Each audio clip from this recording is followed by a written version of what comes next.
entrar nos delitos sexuais? Podemos? Podemos? Então vamos lá. Pessoal, primeira coisa, nós estamos aqui, nós somos pessoas adultas, tá? Nós somos pessoas maduras, tá? Independente da experiência sexual que cada um tem, o que nós vamos trabalhar aqui não é do sexo prazeroso, tá? Nós estaremos trabalhando com crimes, tá? Então, assim, é diferente. É diferente se a nossa pegada aqui fosse uma aula teórica sobre os prazeres sexuais do indivíduo. Então, veja, seria uma aula muito mais alegre, mais descontraída e etc. Então, assim, eu quero que vocês tenham em mente exatamente isso. Nós vamos trabalhar com crimes, tá? Então, em tese, é uma aula pesada, uma aula mais complicada, mas uma coisa que eu quero que vocês fiquem com a mente aberta é que eu vou utilizar vários termos sexuais, tá? Mas são termos o quê? São termos técnicos. Então, nós, como profissionais do direito, nós temos que trabalhar e saber trabalhar de uma forma mais prudente possível, tá bom? Feito isso, vamos ao Código Penal. Vamos ao Código Penal. Fazendo a inversão aqui da tela. Pessoal, então veja, o Decreto-Lei 2.848, de 7 de dezembro de 1940, detalhe, ele trazia em 1940, quando a gente coloca aqui, vamos lá, o artigo 213 do Código Penal. Quando começa o título 6º, veja que agora, com a Lei 12.015 de 2009, este título mudou. Então, aqui nós temos o quê? Dos crimes contra a dignidade sexual. Dos crimes contra a dignidade sexual. Sempre foi assim? Não, pessoal. O nosso Código de 1940, ele era extremamente machista. Onde a mulher não tinha vez, não tinha nem divórcio, a mulher não poderia se divorciar, pessoal. Tá? Onde era cultuado a virgindade da mulher. A mulher só era honesta se ela fosse virgem. Olha que absurdo. Tá? Então, se a mulher perdesse a virgindade, ela não era mais honesta. E aí, detalhe, e o homem? O homem perdesse a virgindade. Ah, mas isso é coisa natural, isso é um macho, não sei o quê. Então, veja, era um absurdo, uma aberração jurídica para o nosso tempo. Mas naquela época não era, tá? Tanto é que eu vou mostrar aqui a vocês como funcionava antigamente. Olha aí, na tela, olha lá. Era dos crimes contra os costumes. Dos crimes contra os costumes, tá? Então, veja, hoje é diferente. Hoje é o quê? Dos crimes contra a dignidade sexual. Então, nós trabalhamos o sexo digno, tá? É um direito de cada pessoa, exercê-lo ou não. Agora, antigamente, era complicado. Era um código extremamente machista. E eu provo isso aos senhores, tá? Primeira coisa, em 1940, e vejo que perdurou até o ano de 2009, nós tínhamos dois crimes, tá? Nós tínhamos o crime de estupro, do artigo 213, e nós tínhamos o crime de atentado violento ao pudor, que era o 214, tá?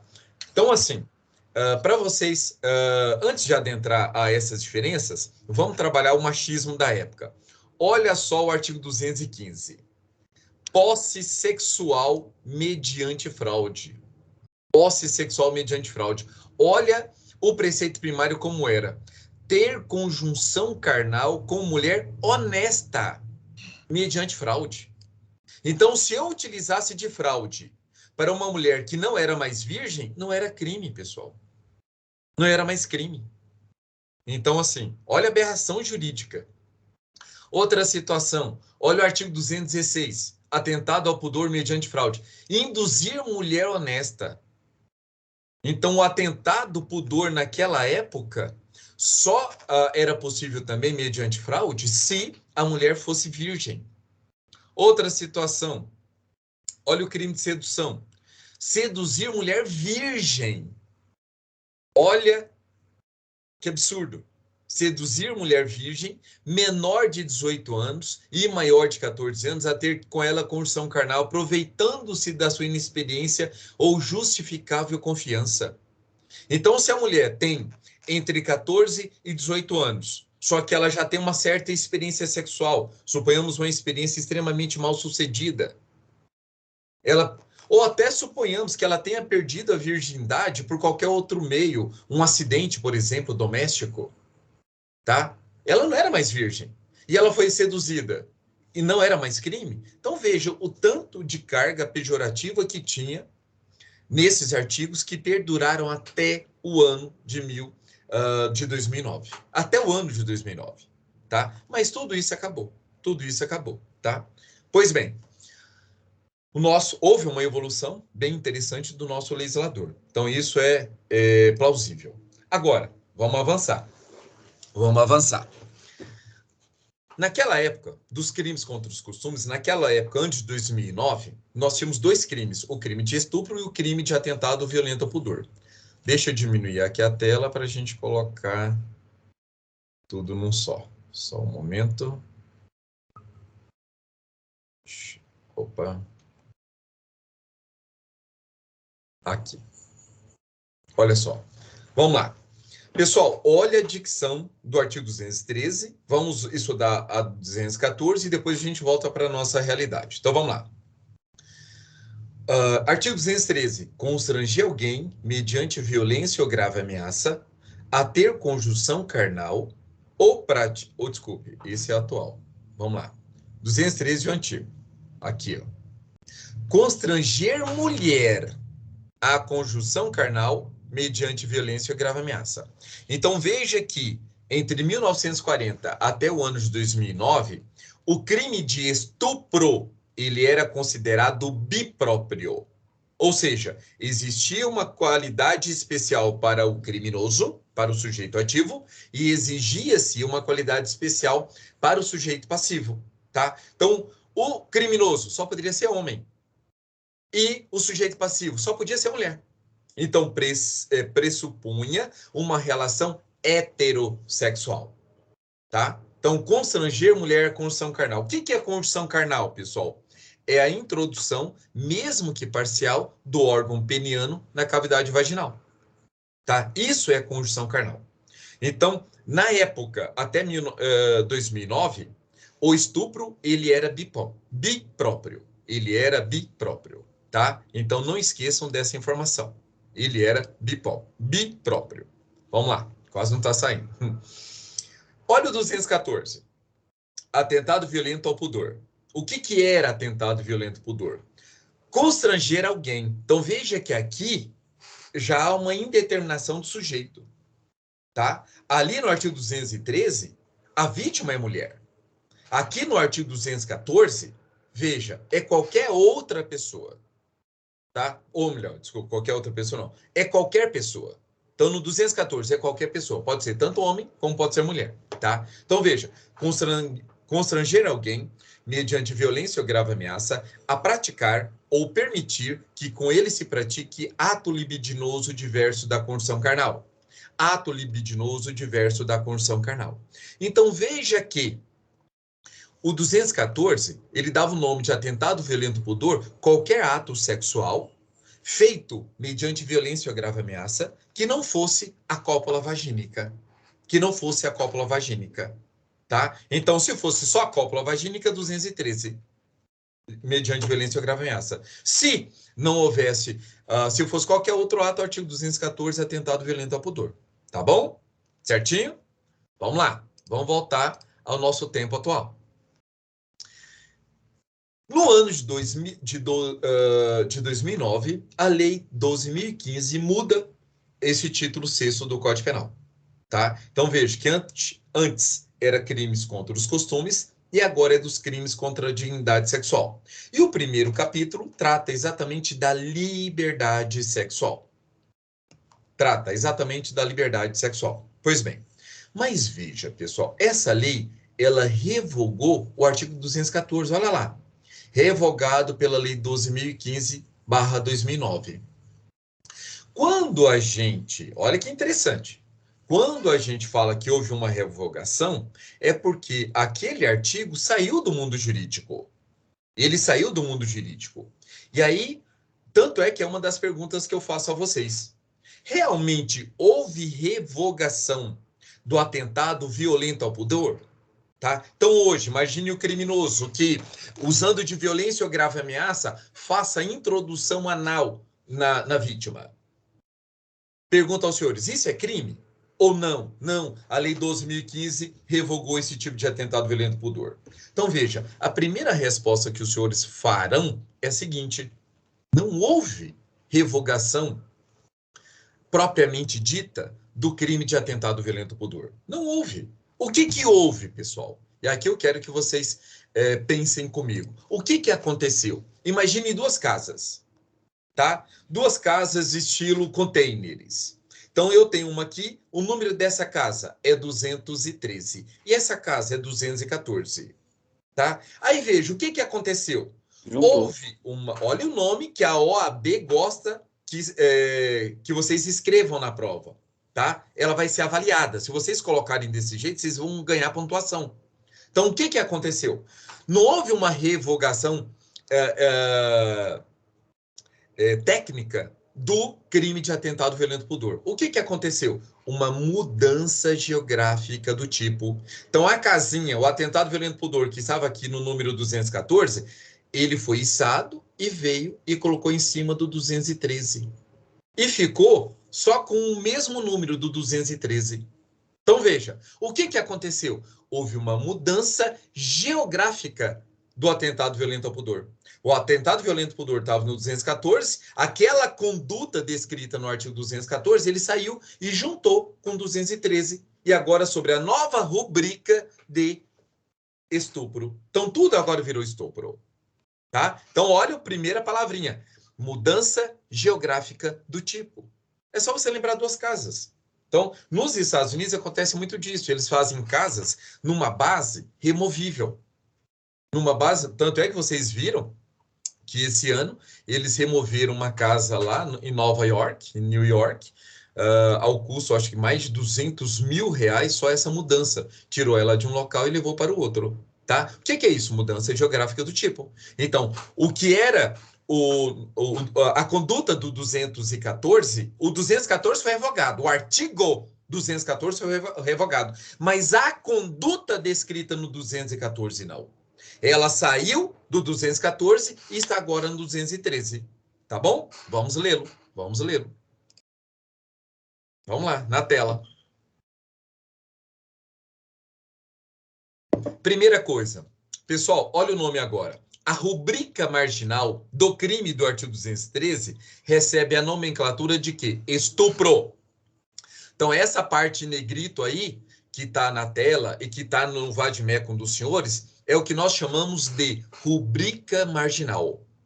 É o nome do crime. Então, qual o nome do crime do artigo 213? Estupro. Do artigo 155, furto. Do artigo 157, roubo. Do artigo 121, homicídio.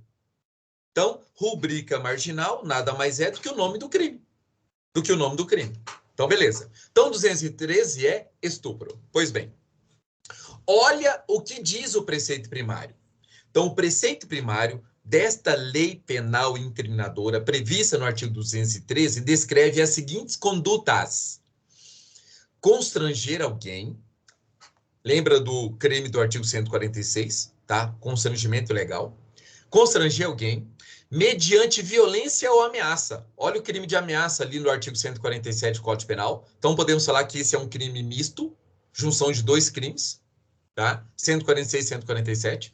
Constranger alguém mediante violência ou grave ameaça a ter conjunção carnal.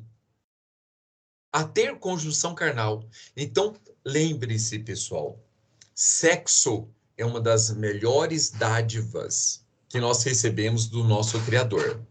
Tá? Sexo é uma das melhores dádivas que nós recebemos do nosso Criador. Mas desde que seja consentido. Se houver violência, se houver grave ameaça, não existe consentimento. Então, se não existe consentimento, é crime. Tá? Então, lembre que o consentimento válido da pessoa é causa de exclusão da licitude aí do crime do artigo 213. Tá? A gente já pode até analisar o seguinte: as elementares do crime do artigo 213. Tem que haver o constrangimento mediante violência ou grave ameaça. Tá? Por quê? Se esse constrangimento não for evidenciado pela violência ou grave ameaça, também não haverá crime. Tá? Então imagine, o agressor chega para a vítima e fala assim, olha, eu quero ter sexo contigo hoje. Se você não fizer sexo comigo, eu paro de conversar com você. Cadê a grave ameaça? Isso é grave ameaça? Não é grave ameaça. Tá? Então veja, as elementares do crime de estupro. Tem que haver o constrangimento mediante o quê? Violência ou grave ameaça. Essas são as elementares. A ter conjunção carnal.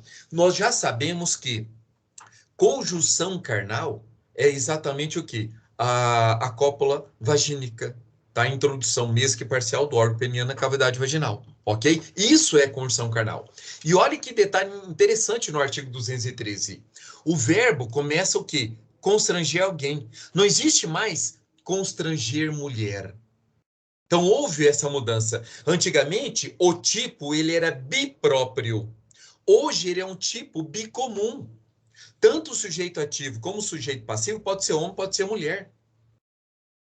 Tá? Então, hoje o homem pode ser vítima de estupro? Sim. A mulher pode ser vítima de estupro? Sim. O gay pode ser vítima de estupro? Sim. Tá? Então, assim, hoje não importa a opção sexual da pessoa. Isso não é levado mais em consideração no crime do artigo 213. O que é levado em consideração é a dignidade sexual da pessoa humana. Tá? Ela tem direito ao sexo consentido.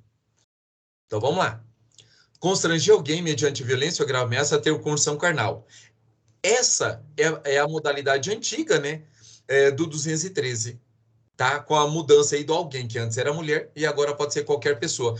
Olha agora a parte que era do atentado violento ao pudor. Então, veja, constranger alguém mediante violência ou grave ameaça a praticar ou permitir que com ele se pratique outro ato libidinoso. Outro ato libidinoso. Aí você vai perguntar, fala assim, professor, mas o que vem a ser outro ato libidinoso? Tá?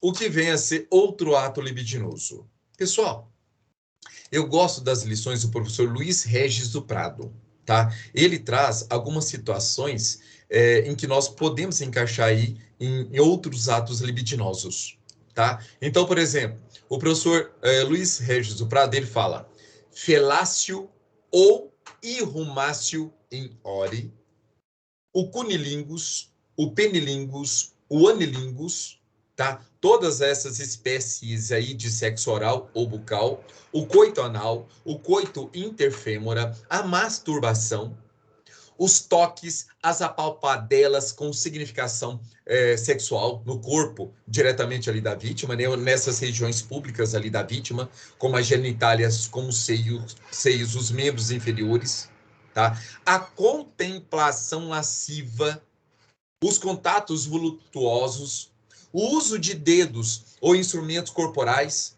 tá? Dedo, mão, mecânicos, artificiais, por via vaginal, bucal ou outros. Todos esses, pessoal, todos, são classificados como o quê? São classificados como atos, outros atos sexuais que não a conjunção carnal, tá? Rodrigo, pode falar. Professor, uma pergunta. Como no artigo fala de violência ou grave ameaça, e no caso da pessoa que droga outra e se aproveita ali da impossibilidade de defesa para poder estuprar, não seria considerado então um estupro? Porque não teve violência ou grave ameaça? Claro que não, não é estupro, Uhum. tá? Se encaixaria em quê, então? Então imagine você. Lembra daquela expressão, pessoal, que o C de bêbado não tem dono? Lembram disso? Pessoal, tem dono. Tem dono. Não só tem dono, como é crime. Mas não do artigo 213. Não do estupro do 213. Por quê? O 213 deixa bem claro quais são as elementares do crime do artigo 213. Constrangimento, utilizando violência ou grave ameaça. Se a pessoa não utiliza nem de violência, nem utiliza de grave ameaça, não é o 213. Mas aí o Rodrigo me pergunta, mas professor, mas então qual o delito? Qual o delito? Então a pessoa está passando lá, vê a pessoa completamente embriagada e fala, ser de bêbado não tem dono. E aproveita da situação. Olha a encrenca que a pessoa vai arrumar para si, pessoal. Olha, vamos ao Código Penal. Olha o crime do artigo 217-A. Estupro de vulnerável. Olha o crime do artigo 217-A. Estupro de vulnerável. Então, veja, não é estupro. Estupro é 213. Estupro de vulnerável já é o 217-A. Muda-se. Ah, professor, mas é uma modalidade de estupro? Tudo bem, mas você tem que dar nome aos bois. Então, vamos lá. O 217-A, ele traz uma informação, pessoal, extremamente importante para nós. Extremamente, porque ele vai falar exatamente do consentimento válido para o sexo. O nosso legislador, nosso Congresso Nacional, ele fala, ele entende que existe uma idade mínima para a pessoa consentir para o sexo. E ela está estampada exatamente no artigo 217-A. Por quê? Olha a dicção do artigo 217-A. Ter conjunção carnal, introdução do órgão peniano da cavidade vaginal, ou praticar qualquer outro ato libidinoso, sexo oral, sexo anal, apalpadelas e por aí se vai. Pessoal, mas veja que aqui não tem constrangimento, aqui não tem grave ameaça, aqui não tem violência, não tem nada disso. Mas será que o sexo agora virou crime? Claro que não. Então veja, ter conjunção carnal ou praticar qualquer outro ato libidinoso, com quem? Com menor de 14 anos. Com menor de 14 anos. Então, o artigo 217-A traz essa informação extremamente importante para nós. Se, imagine vocês, no TikTok, teve um casal lá que eles fizeram tanto sucesso e depois caíram na desgraça. O que eles fizeram? O homem, lá, já aparentemente com seus 50 e tantos anos, pega e fala que ela veio brincar de boneca na casa da minha filha. E aí, depois, o que aconteceu? Eles casaram. E faz aquelas musiquinhas, não sei o quê, não sei o quê, não sei o quê. Então, assim, é uma brincadeira que a pessoa tem que saber as consequências da brincadeira. Porque, gente, não importa se existe amor, não importa se existe namoro prolongado, tá? Então, imagine, casal de adolescentes, a menina tem 12 anos, ou o menino tem 12 anos, e a outra tenha 16 anos. E eles estão ali namorando, aquela efervescência dos hormônios e não sei o quê. Vamos fazer sexo, vamos, pá, e fazem. Pessoal, esse que tem acima de 14 anos dançou, cometeu crime. Ou até melhor, se a pessoa já tem 12 anos, também cometeu crime. Os dois cometeram crimes. E lembro que no direito penal, a culpa recíproca, ela não se anula. Cada um vai responder na medida da sua culpabilidade. Então, se a pessoa tenha 12 anos, porque abaixo de 12 anos, não existe nenhuma medida no ECA para essa pessoa. Acima de 12 anos, tá? Acima de 12 anos, abaixo de 12 anos, criança. Acima de 12 anos, é adolescente. Então, se dois adolescentes, um tem 12, o outro tem 14, 15, 16, os dois fizeram sexo, os dois serão responsabilizados por estupro de vulnerável. Então, veja que aqui não é crime, é um ato análogo a crime. Então, ele pratica ato infracional, mas os dois vão responder, tá? Pelo estupro de vulnerável. Nesse caso, os dois vão responder, vão pegar que pena? No máximo ali, a internação, que poderia dar no máximo 3 anos. Mas isso é o que está valendo hoje. Agora, olha o problema. E se a pessoa, um deles, tenha 18 anos completos? Aí dançou. Aí dançou, por quê? Olha o crime. Ter condição carnal, praticar outro ato libidinoso com menor de 14 anos. Não importa aqui o consentimento. Então, se tem um menos de 14 anos e outro tem acima de 18 anos, ele cometeu o crime do artigo 217-A e a pena é de 8 a 15 anos de reclusão. De 8 a 15 anos de reclusão, pessoal. Olha que coisa perigosa. Tá? E olha aqui o parágrafo 5º. Olha o que diz o nosso parágrafo 5º, que é um espelho da súmula do STJ. As penas previstas no caput e nos parágrafos 1º, 3º e 4º desse artigo aplicam-se independentemente do consentimento da vítima ou do fato de ela ter mantido relações sexuais anteriormente ao crime. Pessoal, ela pode ser prostituta ou ele pode ser gigolô. Se tem menos de 14 anos, mesmo que tenha consentido, não importa. Não importa, vai responder pelo artigo 217-A. Não importa, tá? Aí eu chamo a atenção para os senhores, aí eu gosto de fazer uma brincadeirinha E como ela vai ficar gravada, isso é até importante para que vocês lembrem sempre dessa brincadeirinha. Uma brincadeira lúdica, pessoal, mas é uma brincadeira. Por quê? Para que vocês lembrem desses assuntos tão graves, tá? Então, lembre desses assuntos tão graves. Primeira brincadeirinha. Vamos lá. Hoje, nós juristas, vocês estudando daqui a pouco já serão penalistas aí de mão cheia. Como nós, do direito, fazemos sexo seguro? Eu vou ensinar vocês agora. Tá? Como fazer sexo seguro, tá? Para quem é da área jurídica.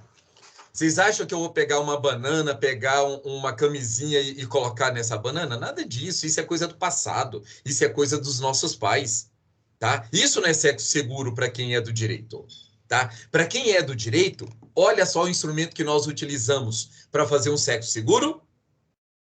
Olha que maravilha, o celular, gente. É o celular. Graças ao celular, o Neymar tá jogando, ele não tá numa prisão em Paris. Tá? Graças ao celular, o marido da Paquita ainda tá solto hoje, ou se não era para ele estar preso. Então isso aqui se chama o quê? Sexo seguro para quem é da área jurídica. E eu vou ensinar para vocês como usar.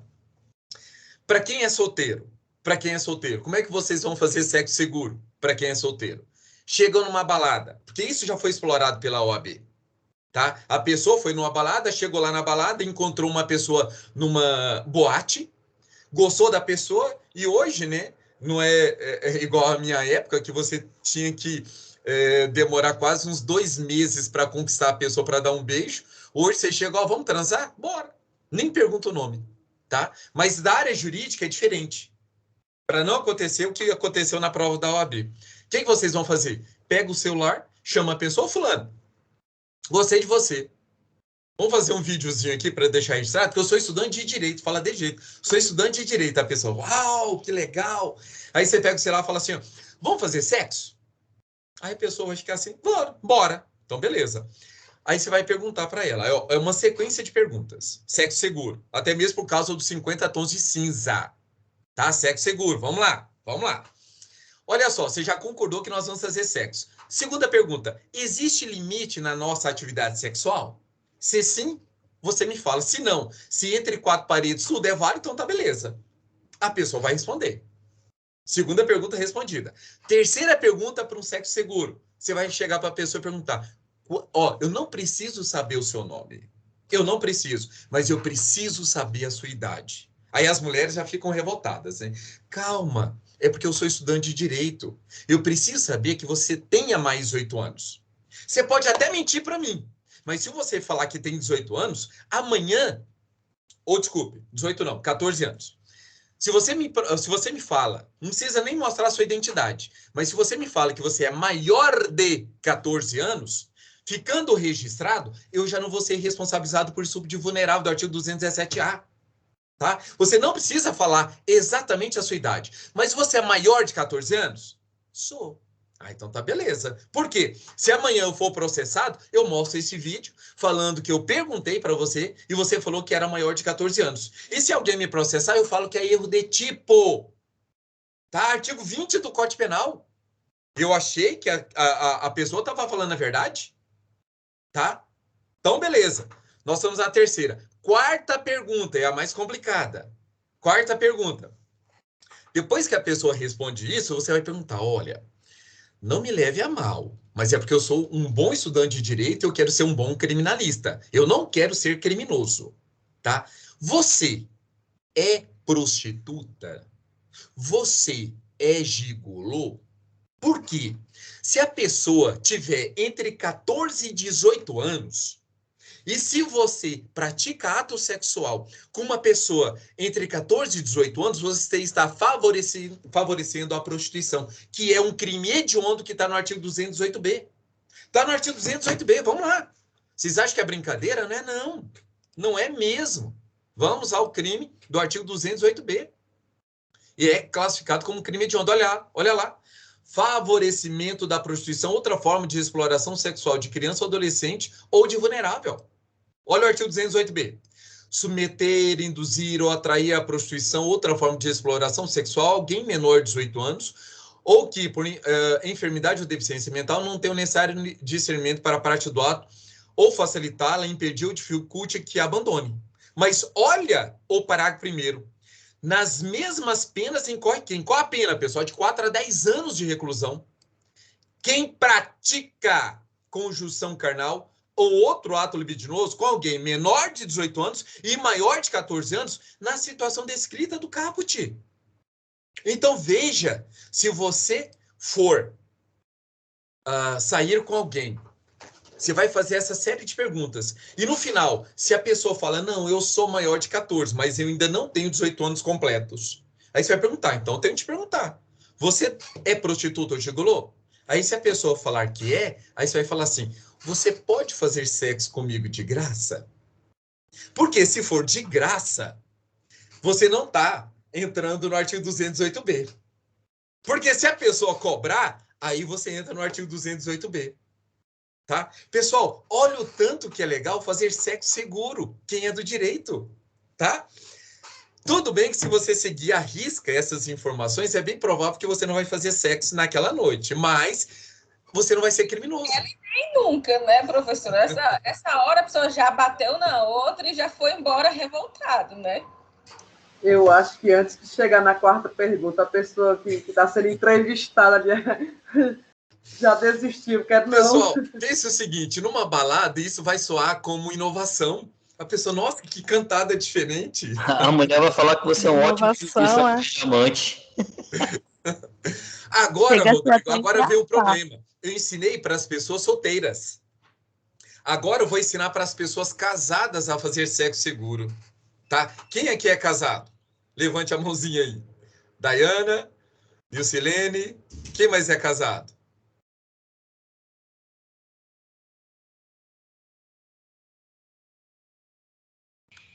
Eu também. William. Então tá, beleza. Vamos lá. Vou ensinar para vocês como fazer sexo seguro para quem é casado. Por quê, pessoal? Teve uma mulher aqui em Brasília que ela estava separada do marido. Olha que legal. Ela estava separada do marido, mas os dois estavam morando na mesma casa. Os dois estavam morando na mesma casa. E eles ali esperando, querendo vender a casa, aquela coisa toda. E eles já estavam nessa situação, acho que já há quase um ano. E aí, um belo de um dia, eles resolveram fazer um jantar, tá? E aí tomaram vinho. Tomaram vinho, ficaram embriagados e fizeram sexo. No outro dia, a mulher acorda, vai na delegacia e registra a ocorrência por estupro de vulnerável. Respondendo a sua pergunta, viu, Rodrigo? E vamos voltar mais uma vez ao artigo 217A, para responder a pergunta do Rodrigo. Vamos lá no artigo 217A. Olha lá, nós falamos da idade. Olha o parágrafo 1º. Incorre na mesma pena quem pratica as ações descritas no caput, tá? Ter conjunção carnal ou praticar qualquer outro ato libidinoso. Lembrem-se, sem violência, sem grave ameaça, sem constrangimento. Então, vamos lá. Incorre na mesma pena quem, por enfermidade ou deficiência, não tem o necessário discernimento para a prática do ato. Pessoal, então, se a pessoa é deficiente mental, tá? Ela não pode, em regra, não pode ter relação sexual. Ah, professor, mas eu conheço várias pessoas com síndrome de Down que são, inclusive, casadas. Pessoal, existe, inclusive, lei da proteção do deficiente que prevê, eles têm direito ao sexo, tá? Mas veja, é um sexo completamente diferente, é um sexo completamente cercado de um monte de cuidados, tá? Então, assim, se uma pessoa tem síndrome de Down e tem relações sexuais com uma outra pessoa normal e que não tem ali a anuência da família, a pessoa corre o risco, sim, de ser responsabilizada por estupro de vulnerável, apesar da lei especial prever o direito ao sexo dessas pessoas, tá? Porque a pessoa que tem síndrome de Down, ela tem uma deficiência, ela não tem, o seu discernimento não é anulado, tá? Então, há situações e há situações, tá? Então, lembre-se dessa primeira essa primeira situação. Segundo, não tem o necessário discernimento para a prática do ato. Pessoal, existem algumas situações que, por exemplo, a mulher, isso acontece muito com a mulher, porque no homem não vai dar certo, mas a mulher é casada e a mulher sofre um acidente e ela fica em coma. E aí ela é tratada, tal, aí sai do hospital e o quadro dela é reversível, está em estado de vegetação. E o marido apaixonado, sempre apaixonado pela esposa, fala, não, eu vou cuidar da minha esposa. E leva ela para casa. Detalhe, isso aconteceu na minha antiga cidade, tá? Aconteceu exatamente uma história triste dessa. Aí vem a pergunta. Pessoal, eram 2 profissionais muito bem-sucedidos, no auge da sua vida profissional, da sua vida social e da sua virilidade. E aconteceu uma tragédia dessa. O homem, apaixonado pela esposa, fala, não quero cuidar, não vou devolvê-la para os pais, eu quero cuidar dela. Aí eu pergunto a vocês, esse homem pode ter relações sexuais com a sua esposa? Não, de jeito nenhum. Ela tá incapaz, no caso, para poder decidir se ela está de acordo ou não com essa relação sexual. Que ela tá em estado vegetativo. Ótimo, Isabela, ótimo. Aí eu pergunto a vocês, esse homem, cuidando da sua esposa, ele pode ter um amante? Uai, pode, que também não é crime ter amante, né? Aí imagine você, Isabela, uma situação dessa, tá? Imagine, porque é muito fácil, pessoal, quando a gente olha para fora, mas imagine isso dentro da sua casa. Imagine o seu pai, imagine a sua mãe, imagine vocês numa situação dessa, tá? Imagine você como mulher, se você está numa situação dessa. Tá? Você está vegetativo, em estado vegetativo você não pode, mas detalhe, tem muitas situações em que a pessoa está em estado vegetativo, só que ela tem consciência, ela consegue mexer os olhos. Aí eu pergunto, vocês, como mulheres, vocês gostariam de saber que o seu marido está com outra, está com a empregada, está com outra pessoa dentro de casa? Vocês prefeririam que ele tivesse relações sexuais com vocês? Nesse mesmo estado? Isabela, em estado vegetativo, não. Na verdade, eu acho que é uma questão realmente muito pessoal. Mas eu, Isabela, não me importaria, sinceramente, porque eu não estaria nas condições de prover isso aí para ele, né?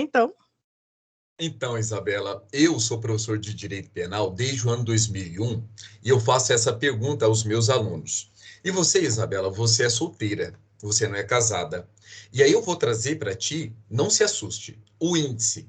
A maioria das mulheres que são casadas, todas elas responderam afirmativamente, falando que prefeririam que o marido continuasse tendo relações sexuais com ela, do que ter uma outra pessoa.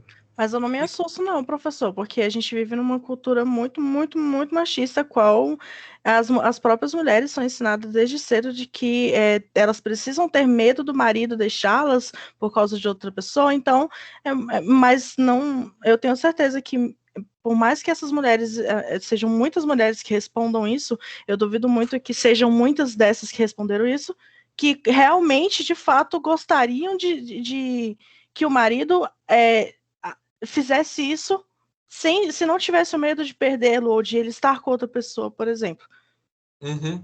Mas detalhe, Isabela, eu coloco isso porque é muito fácil nós falarmos. Agora, o problema, pessoal, é decidir. Imagine você, Isabela, você como juíza, e vocês todos, pessoal, aqui, da nossa aula, do nosso encontro, você como juiz, como juíza.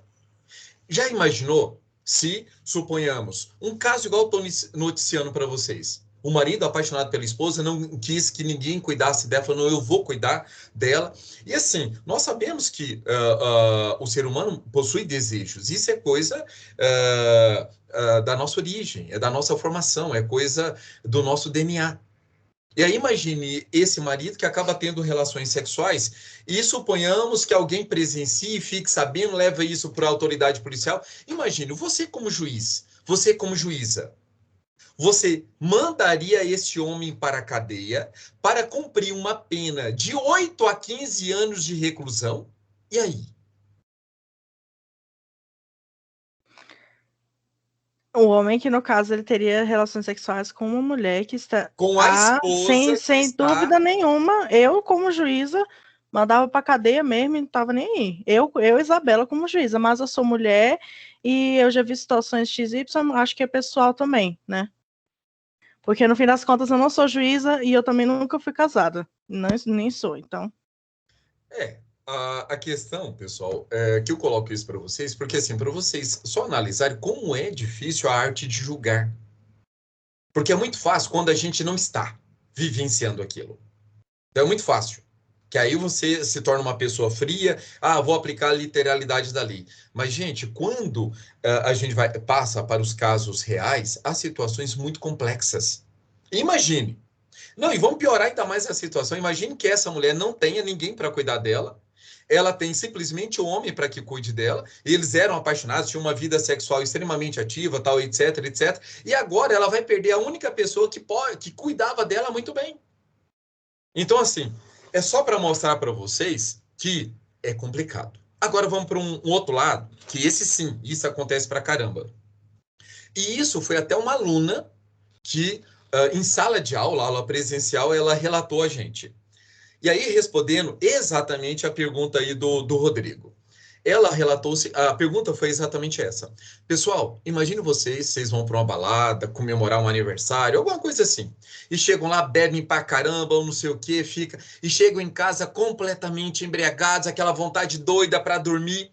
Só que o outro tá querendo sexo. A outra pessoa tá querendo sexo. Aí a pessoa simplesmente fala assim, não, brinca aí, eu tô com sono, brinque, à vontade. E essa aluna, na época, ela até falou exatamente isso. Falou assim, não, eu já fiz isso com o meu marido várias vezes. Eu tô cansada, tô com sono e falo, não, se vira. E eu permito, tá?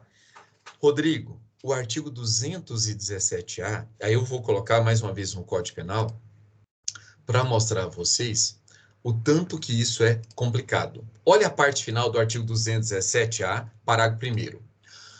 Incorre na mesma pena, de 8 a 15 anos, qualquer pessoa que não possa oferecer resistência. Qualquer pessoa que não possa oferecer resistência. Qualquer pessoa que não possa oferecer resistência, tá? É considerado o quê? Crime de vulnerável. Então, vamos lá. Aquela história do C, do bêbado, não tem dono, nós sabemos que tem, é crime. Então, assim, a pessoa tá lá, vê a pessoa completamente embriagada e aproveita e faz sexo com aquela pessoa, ele vai responder pelo artigo 217-A, no parágrafo 1º. Agora, vamos trazer esse caso que eu noticiei a vocês da mulher que estava separada do marido, já tinha quase um ano, morando na mesma casa, esperando vender a casa. Aí eles resolvem fazer um jantar, começam a beber vinho, ficam embriagados e acabam tendo relações sexuais. Pessoal, olha o problema. Olha o problema. Por quê, pessoal? Imaginem vocês como juiz para julgar um caso desse. Porque assim, vamos imaginar que realmente a mulher estava embriagada e o marido tivesse colocado assim, o calor da conversa e sempre colocando mais vinho, falando, nossa, eu vou induzir ela porque hoje vai ter. Então veja, se o marido assim procede, bebendo ou fazendo que bebe, só para deixar a mulher completamente alcoolizada para ele ter relações sexuais, veja que não existe nenhuma sombra de dúvida que isso é crime, é estupro de vulnerável. Tudo bem que a mulher teve culpa, tá? Porque ela não deveria ter bebido, ingerido álcool numa situação que ela perdesse todo e qualquer controle a respeito da sua vontade. Só que nós sabemos que isso é levado em consideração na hora que o juiz vai dosar a pena ali no artigo 59. Tá? Aquelas 8 circunstâncias, o comportamento da vítima. Então, o comportamento da vítima foi favorável? Foi. Mas isso exime a pessoa do crime? Claro que não. Claro que não. Então, no caso, nas circunstâncias judiciais, ele teria uma pena ali no mínimo. Mas teria pena, sim, do estupro. Agora, imagine vocês, como aferir, nós como julgadores, se os dois estavam bebendo, se a conversa estava extremamente agradável, se os dois... você sabe que o álcool, muitas das vezes, desinibe a gente. Tá? E se os dois realmente quiseram sexo e no outro dia a mulher se arrepende? Como condenar, pessoal? Eu acho isso muito difícil. Por quê? Não tinha lesões no corpo da mulher. Ela fala que ela bebeu voluntariamente, ela não foi obrigada a beber, tá? Então, assim, é muito difícil. Por isso que nos delitos sexuais, tirando essa situação, porque eu falo para vocês, eu particularmente, eu como juiz, eu não condenaria um homem nessa situação. Eu não condenaria, a não ser que tivesse evidências claras de que ele fez de tudo para embriagar a mulher. Agora, vamos olhar para o outro lado, que a gente tem que sempre pensar dos dois lados. Agora, vamos imaginar que esse homem seja um sem vergonha, um bandido. Tudo depende de prova, gente. E por isso que um bom profissional, numa hora dessa, ele é a peça-chave para descobrir. Que jeito vocês fariam? Eu, particularmente, como já tenho uma certa experiência, se uma cliente me liga cedinho, falando, ó, doutor, aconteceu isso, eu não queria, eu acho que ele me estuprou e não sei o quê. O que eu ia fazer, pessoal? Eu, como criminalista, eu vou analisar se realmente o homem tem culpa ou não. O que eu faço? Imediatamente eu peço exame de corpo de delito e exame de sangue, tanto da mulher como do homem. Por quê? A depender da hora, até que hora eles ingeriram bebida alcoólica, ainda vai ter traços dessa bebida alcoólica na corrente sanguínea. Aí dá para saber a quantidade de álcool que tinha no corpo da vítima, como do corpo do agressor. Então aí se você consegue ver que a quantidade era próxima, ou seja, os dois beberam pra caramba, aí você vê que ele não, em tese, não teria culpa. Tá? Agora, se você vê uma quantidade enorme no corpo da mulher e do homem não, aí você já vê que ele cometeu o crime. E foi exatamente, se vocês lembrarem, daquele caso do BBB. Tá? Não sei se você recorda de um caso de um BBB antigo, que eles fizeram uma festa, olha lá, tudo filmado, fizeram a festa, e aí eles beberam pra caramba aquela coisa, os dois vão pro quarto, tá? E chegando lá, o cara exagera nas preliminares e a mulher simplesmente apaga. Aí, num determinado momento, como estaria, digamos, ali debaixo dos lençóis, na hora H, ele começa a mexer nela e ela não esboça nenhuma reação. Aí, o que ele faz? Ele consuma o ato. Na hora que aquelas imagens mostradas ali pelo pay-per-view, um delegado assiste, vai no outro dia lá, no Projac, e fala assim, ó, pode chamar o rapazinho lá. Ele cometeu o crime de estupro. Estupro de vulnerável. Ela não podia esboçar a reação.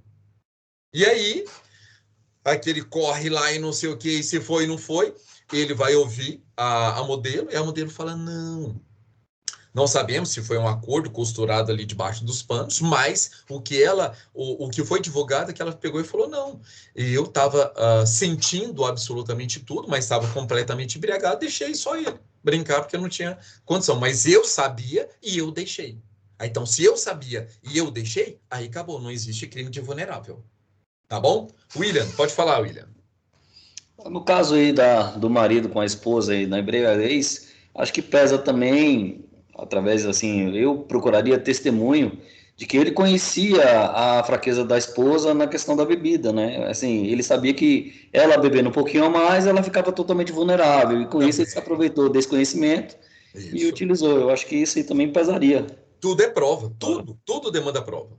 Por isso, pessoal, que para os homens, para as pessoas casadas, tá? Seja mulher, seja homem, porque é possível tanto num caso como no outro, nós temos que fazer também sexo seguro no casamento, tá? Então, todo ato sexual, ainda mais homem casado, né? Porque antes do casamento, sexo todo dia, depois do casamento, uma vez por mês. E olhe lá. Então, assim, é muito fácil você filmar. Então, hoje nós vamos fazer sexo? Vamos. Vai ter limite ou não vai ter limite? Quais são os limites? Não sei o quê. Sexo seguro, pessoal, para quem é casado. Vou providenciar um circuito de câmeras agora lá para o meu quarto e com áudio e vídeo. Pessoal, só lembrando, tirando essa brincadeira, e até falo pro pessoal, gente, se o casamento, se você chega a este ponto de filmar para no outro dia não ser processado, é porque o casamento anda muito mal, tá? Então, assim, ou você faz uma boa conversa, resolve os problemas, ou você separa, porque a base do casamento é a confiança. A base do casamento é a confiança. Se você não tem confiança, aí é porque as coisas andam muito mal, muito mal, muito mal. Tá bom? Eu vou precisar sair, só vai passar mais alguma matéria ainda, porque eu realmente tenho um compromisso agora. Então, Ivonete, na verdade, eu queria aprofundar ainda mais o artigo, mas agora que eu vi que já deram as 11 horas. Vamos fazer o seguinte, pessoal, nós vamos encerrar a nossa aula agora, tá? As atividades que eu